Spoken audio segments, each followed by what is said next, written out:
ये सिर्फ एक अनोखा लाडला है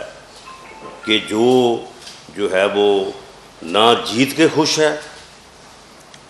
ना हार के खुश है, और जिसको मासवाए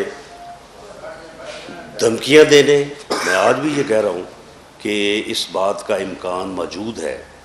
कि पीटीआई की सफ़ों में ऐसे लोग जिनका ज़मीर ज़िंदा है और जो शऊर रखते हैं, तो वो चौधरी परवेज़ इलाही के लिए वोट कास्ट नहीं करेंगे। उसकी बुनियादी वजह है वो, भाई तुम इसको पंजाब का सबसे बड़ा डाकू कहते रहे, और अब उस डाकू के लिए तुम लोगों को कह रहे हो, अपनी जमात को,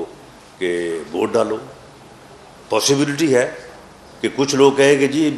पंजाब के सबसे बड़े डाकू को हम पंजाब का वज़ीर आला बनाने के लिए क्यों वोट कास्ट करें। पाकिस्तान मुस्लिम लीग नून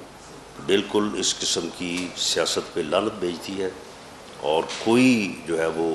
ख़रीदो फरोख्त का अमल जो है वो पाकिस्तान मुस्लिम लीग नून ने ना पहले किया है ना अब करेगी। हाँ, सियासी तौर पे हम समझते हैं कि चौधरी परवेज़ इलाही जो है वो पंजाब असम्बली के कायद मुंतखब होने का ना हक़ रखते हैं, ना सलाहियत रखते हैं, और ना ही उन्हें मुंतखब जो है वो होना चाहिए। मुअज़्ज़ज़ मेंबरान को अपना कीमती वोट जो है वो इस तरह से जो है वो ज़ाया नहीं करना चाहिए। और कल जो रन ऑफ इलेक्शन जो है वो होने जा रहा है पंजाब असम्बली में, तो उसमें हम अपने सियासी ऑप्शन जो है वो भरपूर अंदाज से जो है वो एक्सरसाइज करेंगे, और इनकी इस प्रोपेगेंडे को मैं यकसर जो है वो बेबुनियाद होने की बुनियाद पे मुस्तरद करता हूँ।